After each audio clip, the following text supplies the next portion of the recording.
Welcome to Pale Blue Pod, the astronomy podcast for people who are overwhelmed by the universe but want to be its friend. Yeah, that's us. I'm Corinne Caputo. I'm a writer and a friend to the universe. You sure are, and a friend to me. Hi, everyone. I'm Dr. Moiya McTier. I'm an astrophysicist, a folklorist, and a friend to the universe. We're errand friends. Oh, that's a good kind of friendship. I love an errand friend. Someone you can go to like the post office with or just like get one thing from the grocery store. Yes. Or make a quick run to the market, the farmer's market. Love. We don't have to go to the farmer's market today, although we could. There's one, there's a covered market pretty close by, but right now we're in a cafe. We are sitting out on the sidewalk in Oxford in the UK. A lot of stone buildings, a lot of very old stuff around, and some quite beleaguered looking students. Yeah, coming to a place like this really reminds me how young the U.S. is compared to other places. I'm like, our stone buildings are not looking like this. You can feel it. You can feel the age. Their weariness. Yeah, it just kind of domineers over everything. But the tea is yummy, and I have a scone, and it's delicious. Love it. And I decided that we should come to Oxford. Corinne, is this your first time in Oxford? Yes, I've been to England before, but haven't been to Oxford. This will be my third time in Oxford. I brought us back because I was just here last month to attend a conference called Breakthrough Discuss, and I wanted to bring you here so that we could discuss the conference together. Yay! I like the name of this. Yeah. Are you familiar at all with the Breakthrough Initiative or the Breakthrough Program? Really not at all, but it sounds inspiring. It is inspiring. It involves billionaires. Ooh. It involves, philanthropies funding science, and it involves the search for extraterrestrial life. So it's a juicy story. That is. I didn't know that. Yeah, and I have the background for you because the Breakthrough Discuss conference is meant to be an annual meeting for anyone who is interested in the work of the Breakthrough Initiatives. And there are 4 Breakthrough Initiatives. All of them are a part of the larger Breakthrough Program, which was started in 2012. This was started by Yuri and Julia Milner, who, together with other multi-billionaires, signed on to Bill and Melinda Gates's Giving Pledge. So back in 2012, a bunch of very, very wealthy people decided to redirect their philanthropy towards science. And several of them committed to funding scientific research, scientific development, and prizes for scientists. So they created the Breakthrough Prize, or the Breakthrough Award. And it's kind of like a new Nobel Prize. Some people call it the Oscars of science, and they've had award ceremonies in some of the wildest places. Morgan Freeman has hosted their shows before. Okay. Yeah.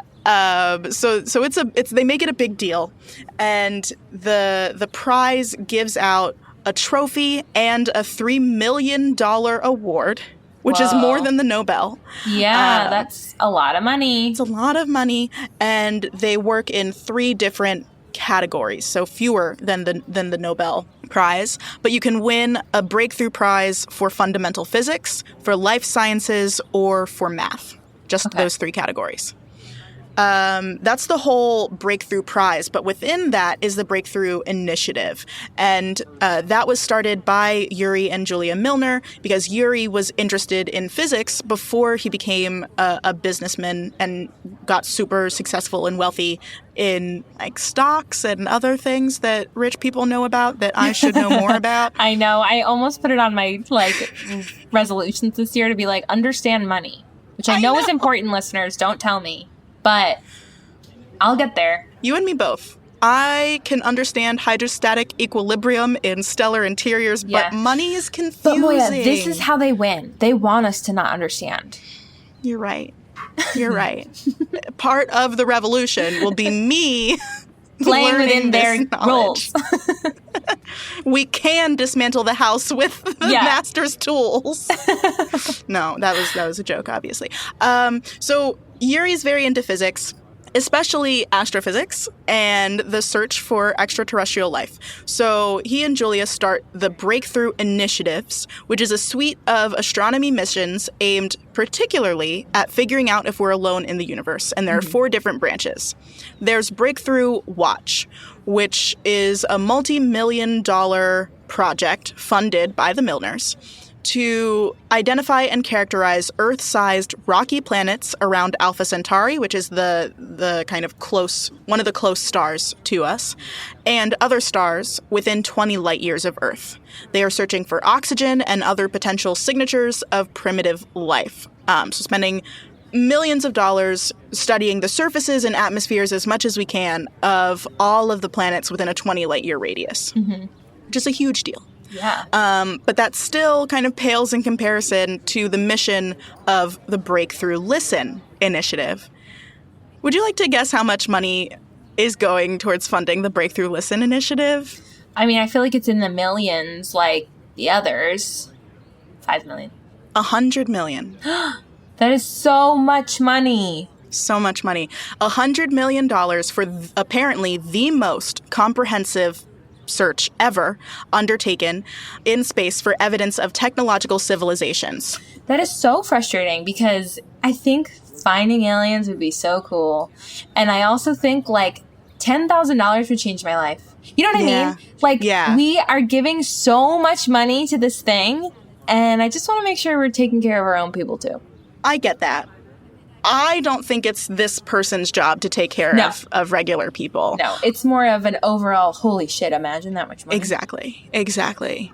Around the end of this episode, we're going to get to talking about funding in science and what comes from the government versus what comes from like private billionaires. But yeah, this is a complicated conversation. I firmly believe that we shouldn't ever balk at spending money to learn. I think that that's a beautiful human endeavor. But at the same time, we need to evaluate how resources are being distributed. Like, why does this 100%. one person have so much money that he can casually give $100 million? Yeah. Totally. Yeah. But if you're going to have many billions of dollars, at least spend it on science. Give it away. Yeah.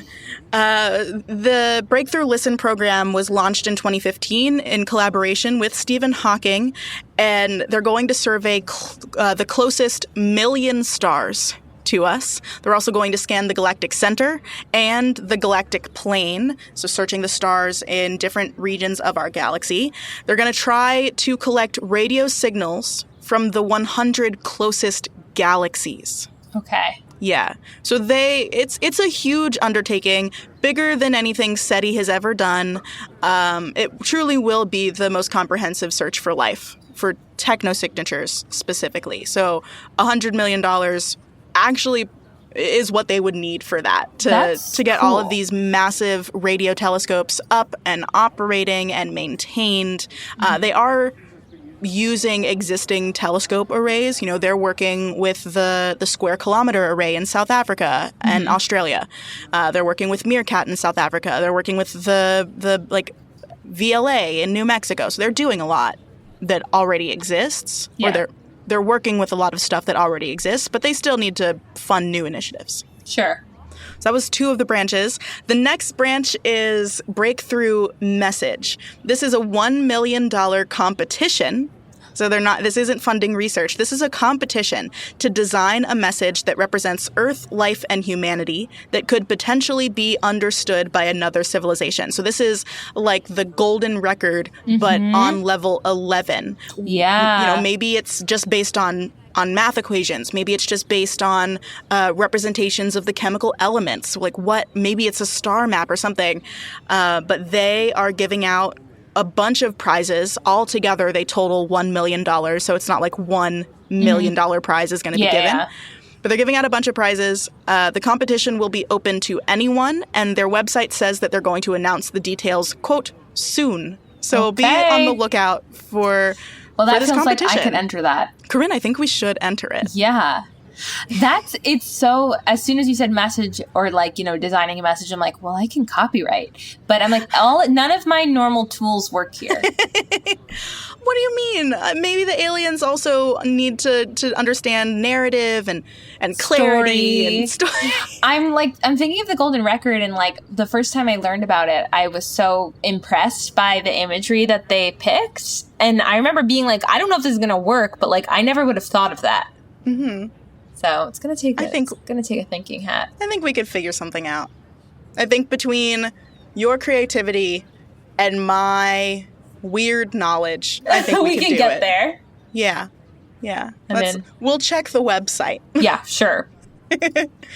And then the fourth branch is Breakthrough Starshot, which is another $100 million program. It's a research and engineering program that's aiming to demonstrate a proof of concept for a new technology that would enable ultralight, uncrewed space flights at 20% the speed of light, so we can get to another star within the next generation. All right. Let's go. Let's go. Let's go.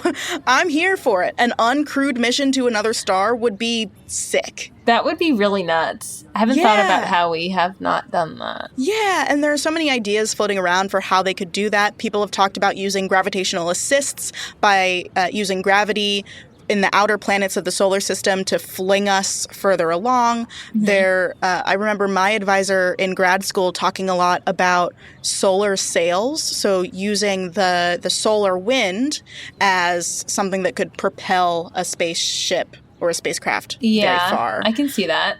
Yeah, but those are the four branches of the Breakthrough Initiatives, and then every year, the Breakthrough Initiative program, they host the Breakthrough Discuss conference. And it's happened every year except 2020. They were kind of opening it back up to being in person this year, although it was hybrid. And I think most of the people were invited to speak. And I was invited to attend. I met one of the principal investigators, or one of the principal researchers for Breakthrough Listen, Andrew Simeon, and he invited me to attend and just see what they were talking about. And I learned so much cool stuff. So I have here some of my favorite talks and ideas. Yay! From the conference. I'm so curious, was it organized like the other conferences we've talked about, or was it like a smaller group of people? Because it almost feels like a salon of invited minds to share. That's a great question. Yes, I think maybe calling it a salon is a better comparison, because it was a much more intimate group. I think I'm calling it an intimate group. I think there were about 100 to 150 people there. Okay. But that's, that can feel big, but it's not that big. Right. The room was full, but it didn't feel impossible for me to talk to everyone that I wanted to talk to. You might meet everyone. Yeah. I sat next to Dame Jocelyn Bell Burnell the entire first day of the conference. I sat next to the woman who discovered pulsars. I was going to say, who is that? She's someone that people, a few people have suggested, do her for a bio episode, but she's still alive. So we won't In fact, do it. We just sat next to her. She's so alive that I sat next to her for 9 hours and was so socially anxious that I couldn't say a single funny thing. Aww, I'm sorry, but that's all okay. Don't beat yourself up. It is funny. I can see the humor and the pain in it. Yeah. But it was a more intimate meeting, and there weren't different tracks of the conference. When we talked about the AAS meeting, there were so many things going on at once, easily a dozen talks happening at one time. And this was, everything happened in one room. The talks were one after another. So it's not like you could split off into different tracks. But they divided the content of the meeting into 3 different categories. The whole conference, the theme of it was a cosmic tapestry for exploration. And then the subtitle to that was Weaving Together Novel Strands in Artificial Intelligence, Astrobiology, and Space Missions. So over 2 days, we covered those 3 topics. Mm-hmm. The conference was held in Oxford. That's why I decided to bring us back here. And this is the first year it was ever held in Oxford, because Breakthrough Listen's headquarters moved last year from Berkeley in California to Oxford here in the UK. And so this is where they're going to be holding the conferences. Another note about how astronomers schedule conferences. every day for the conference, the 2 days, each started at 9 and was preceded by coffee, where they had like little bits of fruit and some coffee and tea. And then each day we had 4 additional coffee breaks before 5 p.m., not including lunch. Where coffee really was funny. Also available. So like 2 and 2. I love taking breaks, so I'm on board. But when there's a lot of coffee breaks, I'm like, are we all drinking this much coffee? Because I can't even finish 1 cup without being jittery. Right. I doubt everyone was drinking coffee at all of the breaks, although many people were. And in the past, I was too in the community to see this part of it. I remember going to conferences and even being on the organizing committee for conferences where we had to build in so many coffee breaks. And now I'm starting to wonder if there's this is there this conspiracy to get astronomers so addicted to caffeine that we shiver so much and shake so much that it elevates us to somehow understanding the universe better? Is this a necessary component to being a good astrophysicist? And is the fact that I don't drink coffee why I'm not a research astronomer anymore? Yeah. I wonder how that's changed your life. Just imagine what could have been. My husband gave up coffee and it made me I was like, this is bad for the relationship, actually. I was like, I can't be the only one who has this addiction. We're going to wake up every morning for the rest of our lives and I'm going to need coffee. Right. Yeah, you have to do your vices together. Yeah. Okay, now I'm ready to actually talk about the substance, the content of the meeting, starting with the first strand that they wove together, science transformed by artificial intelligence. And this is importantly not focusing on generative artificial intelligence, because I do have another role where I work to regulate generative AI in art, but that's not what this is. This is all what I like to call executive artificial intelligence, or data analyzing artificial intelligence, where they're seeking patterns in data and not trying to recreate them to make content. So some interesting things that I heard were just in general the number of ways that using AI to analyze data is necessary in the next few years. The next generation of telescopes will produce more data than humans can effectively comb through. People were dropping petabytes or terabytes of data that we're expecting to come in from some of these bigger telescopes. Not just a year. Some of these older telescopes will produce a terabyte of data a year. We're talking terabytes of data every single day. And it's impossible for humans to comb through all of that. So AI can be used to flag interesting targets for humans to analyze. This also isn't a new problem. Our data sets have been getting larger and larger for the last few decades. That's why there are still currently exoplanet candidates from Kepler, which retired in 2018, waiting to be confirmed as exoplanets. So using artificial intelligence to comb through big sets of data to find anomalies will help us kind of streamline our processes. I heard about artificial intelligence being really good at combing through abstract multi-messenger dimensional space. How buzzwordy did that just sound? I was going to say, I don't think I grabbed a word of that. Cool. Or in terms of what that actually means in application. Yes. So let me break it down. An abstract space is something that doesn't represent concrete reality. So I could draw you a little graph of your position in a field, right? And that's a concrete thing that describes your position in the field. But I could also write a little graph or draw a little graph that describes your emotion as a function of what type of movement you're doing in that field. Okay. And that's very abstract because it doesn't necessarily align with easily identified concrete information. Okay. Okay, yeah. So when I say abstract, I just mean that it kind of represents something that doesn't really exist out in nature. Sure, yeah. And when I say multi-messenger, I mean that we're dealing with different types of data. So the talk that did this was a talk about supernovae, and we can get light curves from supernovae that measure how bright they are over time. We can also get spectra from supernovae that tell us what elements they have. And we can get other maybe position data that tells us where the supernova is at any given point in time.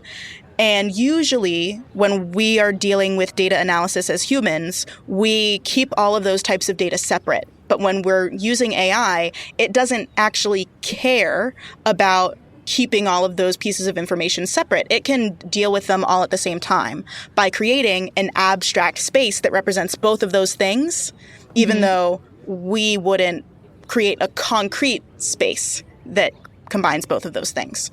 And then a high dimensional space is one that has lots of axes of information. So it could have the temperature, the density, the time, the energy output. And those are 4 different dimensions that we would graph here. So AI is really good at combing through those big dimensional spaces, especially when they're abstract, and it lets you combine data from different types of observations. This talk was given by a researcher who was a grad student at Harvard when I was an undergrad there, so that was a nice little reunion. Oh, fun. I haven't seen her since I started grad school. So it's been years. And then I watched a really entertaining talk by Paul Nathan, who's at University of College London, and he was talking about how different types of AI algorithms are useful for finding different types of anomalies, because there are some anomalies that we expect to see. You know, imagine you're classifying a whole bunch of galaxies. You would expect that there would be galaxies that have anomalies in their size. Like there's a really, really small galaxy and then there's a really, really big galaxy. Those are expected. But some anomalies we wouldn't even know to look for. So maybe there would be a galaxy that we have actually seen examples of this, but maybe there's a galaxy that doesn't have much dark matter. Or something completely unexpected. Like we see a galaxy that has stars made out of cotton candy. I'm picking the most extreme thing I can imagine. And different AI algorithms are good at picking out different types of anomalies. And the talk did that galaxy metaphor, but with horses and Pegasus. He was like, you could have a collection of horses, and with one algorithm, you'd be able to find the tiny horse and the really big horse. But you'd have to use this other algorithm to find the medium-sized horse with wings. Sure. Okay. And I saw some just like examples of ways that artificial intelligence can be used for good. Google has this program where they are using artificial intelligence to predict the best places to put solar panels, which involves a lot of complicated math. Artificial intelligence is also being used to precisely map Earth's magnetic fields, which apparently is sensitive even to the placement of individual rocks on the surface of Earth, if those rocks are made out of a metallic and magnetic material. So that could help us with getting better navigation tools, better timing tools. And they talked about combing through large amounts of SETI data. Like a recurring theme here was data's about to get even bigger than it already is, and we're already overwhelmed, so we need AI to help us get through it. Sure. I really like hearing about AI uses that aren't to create art. I think there's such a loud focus of AI using my art to train itself and then regurgitating other stuff. And I'm like, we should be letting it do this kind of busy work so that we can do like the more innovative stuff. Yeah. So true. So true. So that's exciting. It's a nice reminder that there are other ways to use it, because I'm so far out of the professional space of AI in general and science. So it's nice that it's, being put to use in this way. Yeah, it's not all Black Mirror stuff that AI is doing.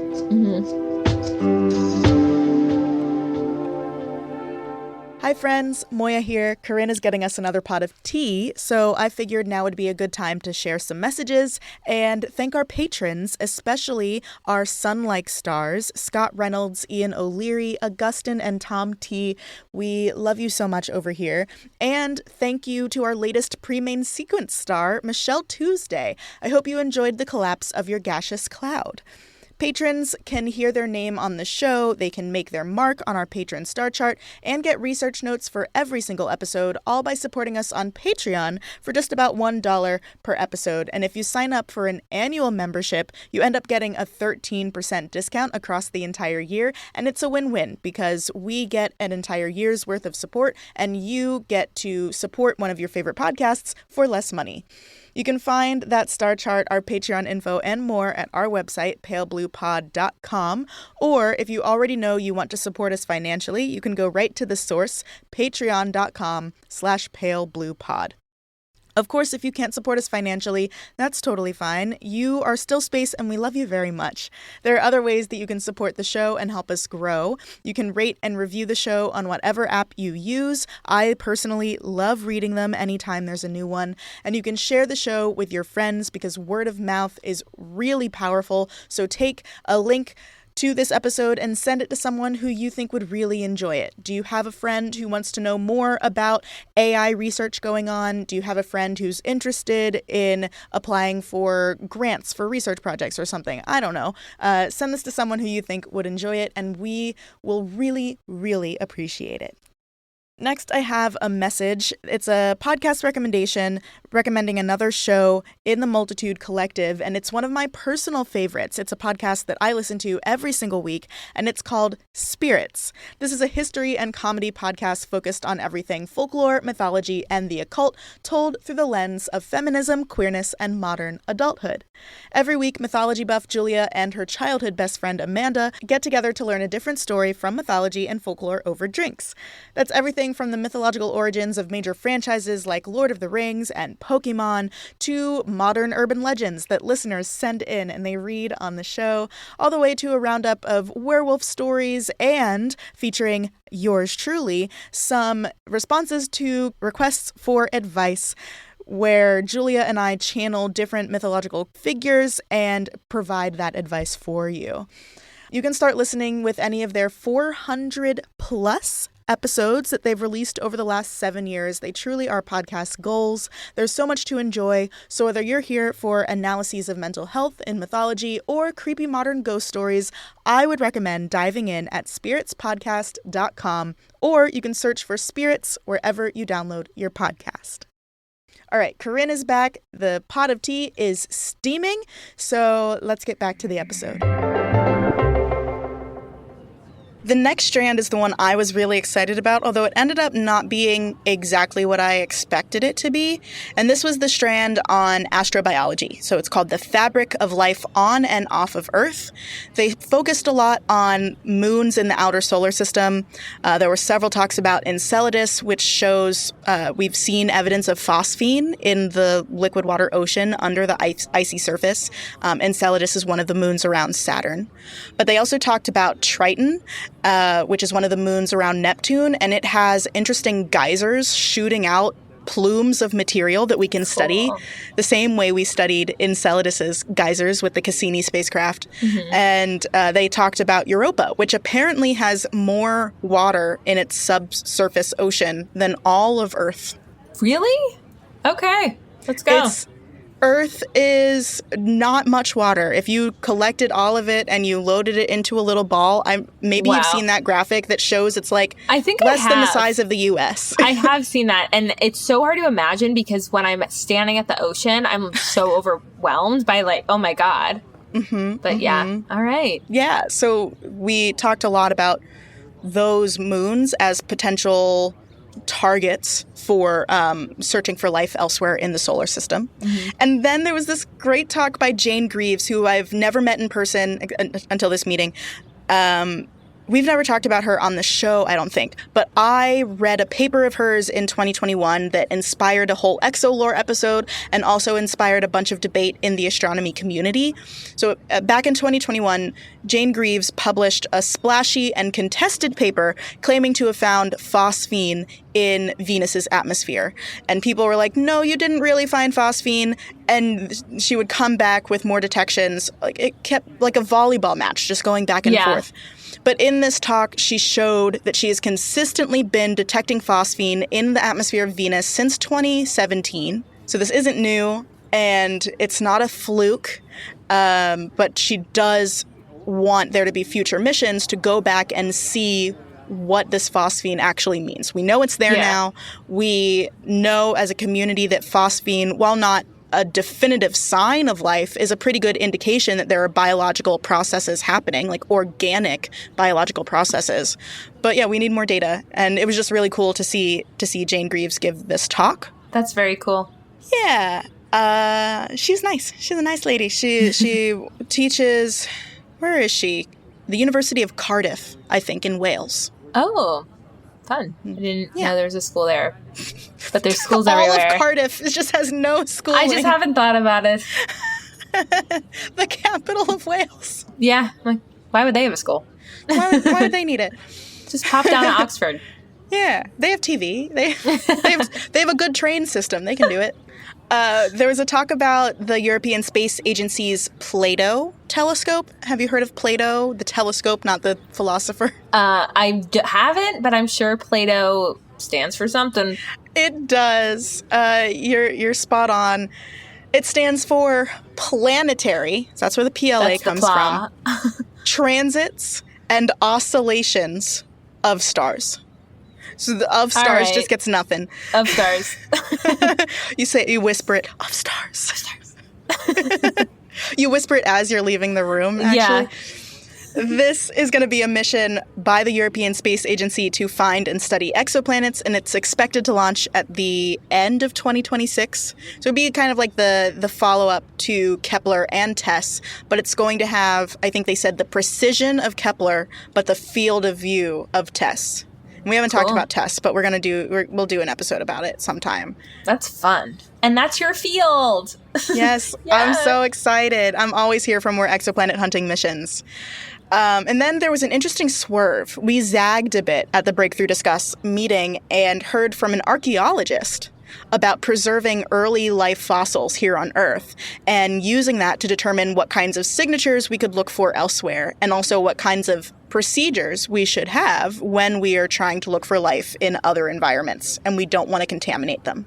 Okay. It's important stuff. Any questions about that? That was kind of the end of that section. It was fun. It was fun. Like cool talks. Like cool. Yeah, it was cool, but I think I probably had an unrealistic hope that there would be more time spent talking about the potential life itself.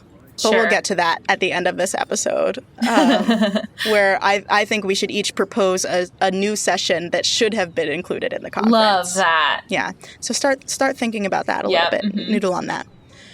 All right, the next and final strand was new frontiers in space exploration. There was a talk, a really good talk about satellite constellations and how they're polluting the night sky. So things like Starlink, which I have been a public and vocal opponent of. I really don't like them. They are a huge problem in astronomical observing. They get into our images. I was going to say, is it because of they're just so low and bright and in the way?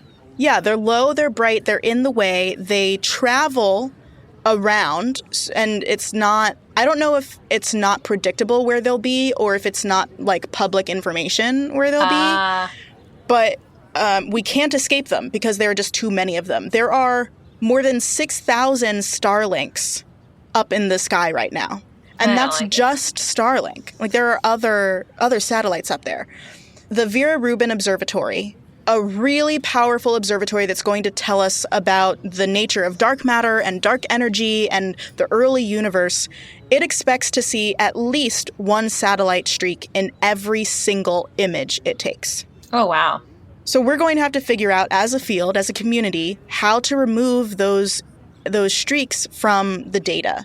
Yeah. And that's not a super straightforward solution because all of these different satellites are going to have different temperature signatures and different image signatures to remove them from our data. Yeah. I haven't thought about how that's going to impact the field. Hugely. It infuriates me, actually, to think about how some individual people can just decide that they can put whatever up in space. It sickens me, actually. Let's get them. So the talk was given by Dr. Michelle Bannister, who's, I think she's from New Zealand, and she teaches at a university in New Zealand. And she said that these satellite constellations are actually disrupting folklore and rituals.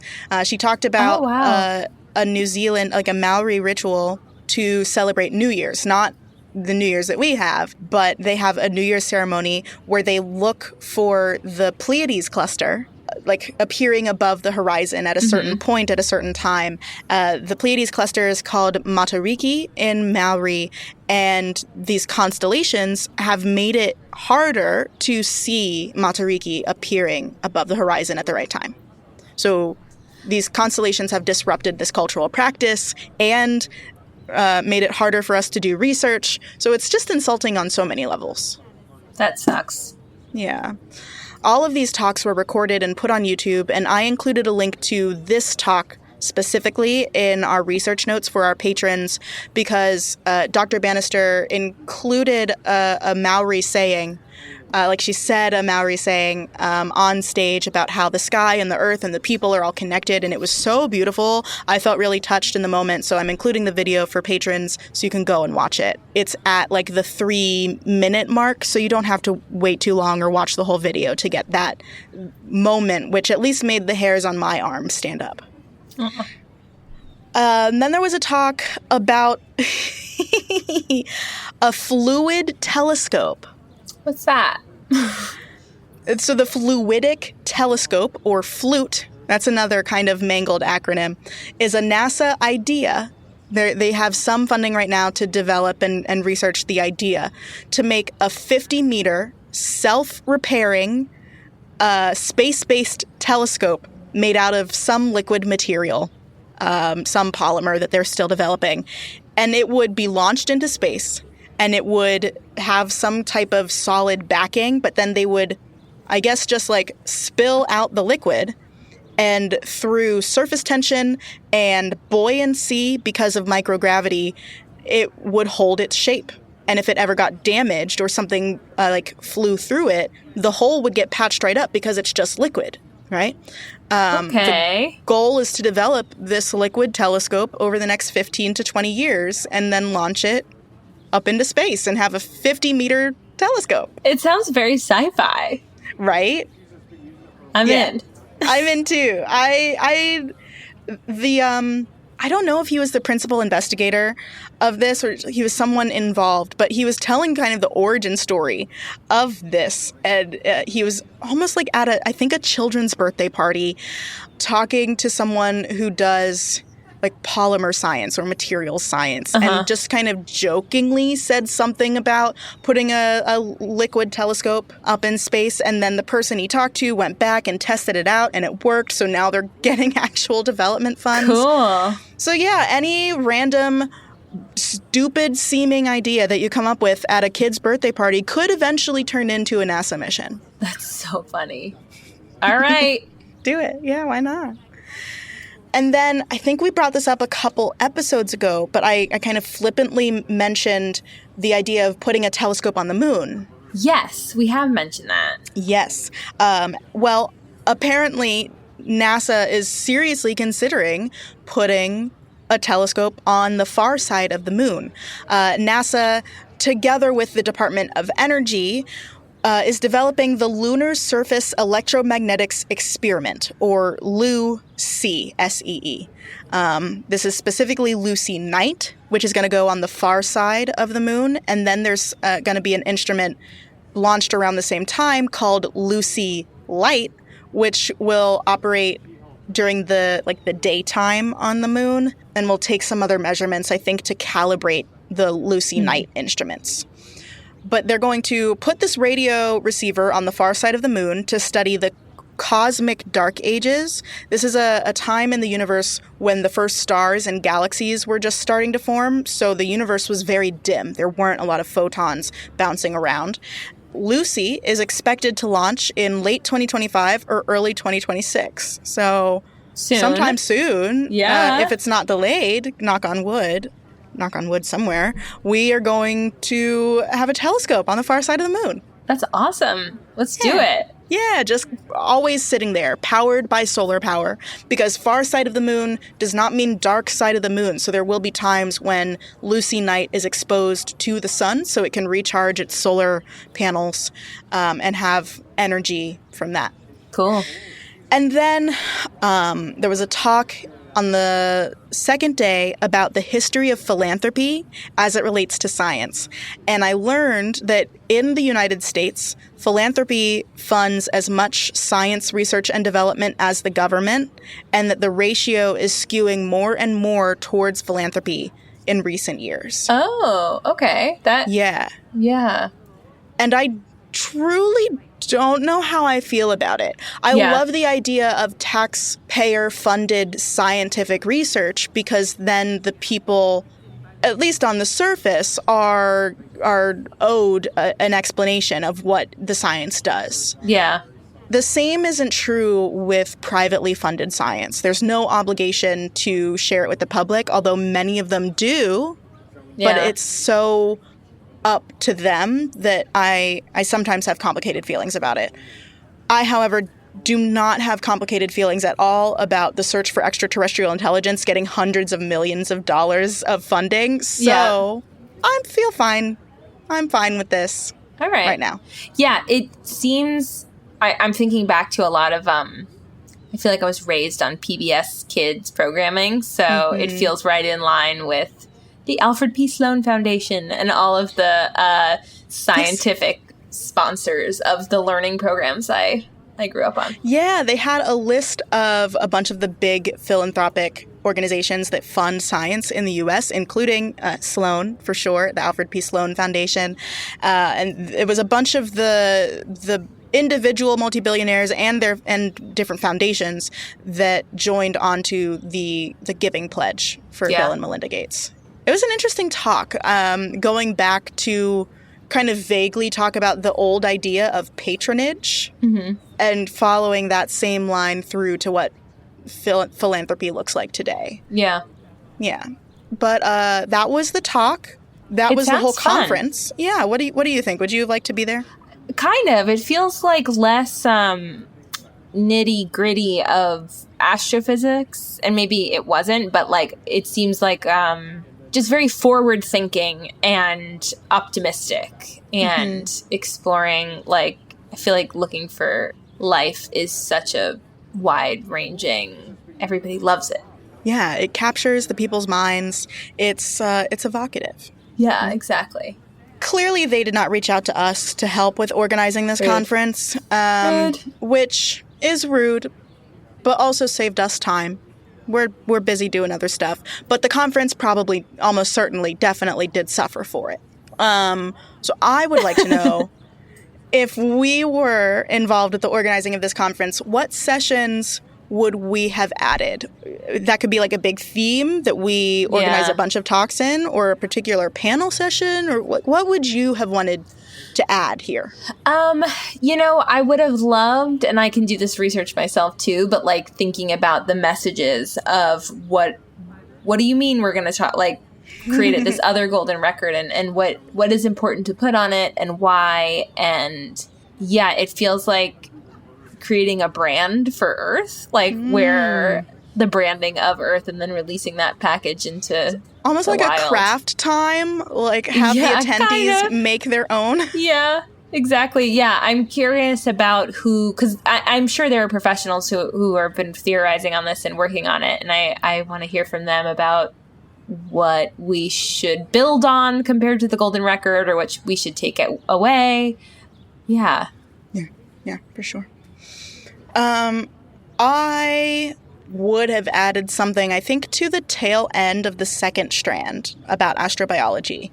And it would have been also a little bit more creative, a little bit more speculative. But I am a fictional world builder professionally. And in a room full of people who are dedicated to the search for extraterrestrial intelligence and biosignatures and technosignatures, and try to do that in a creative way, I would have organized a creative session.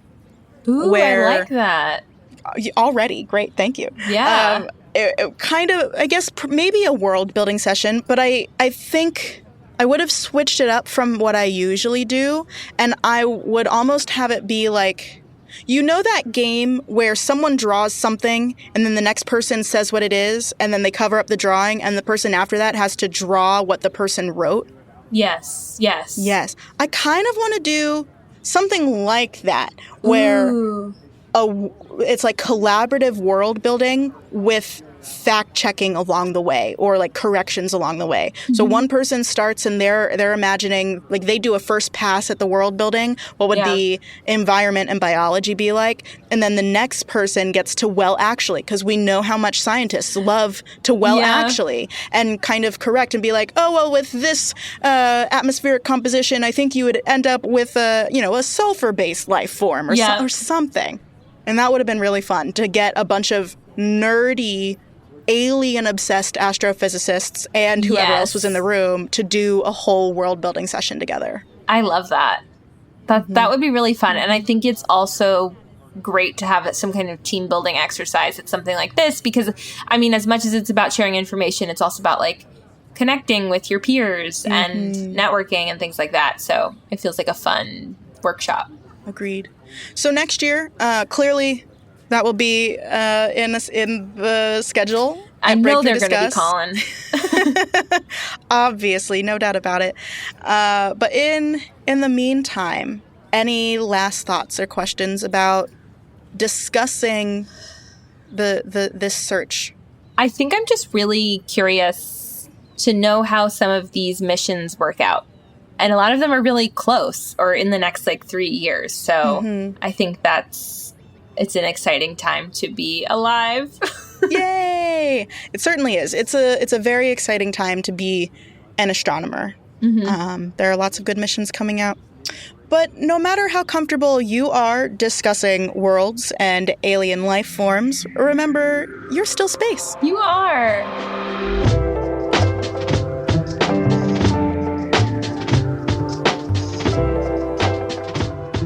Pale Blue Pod was created by Moiya McTier and Corinne Caputo with help from the Multitude Productions team.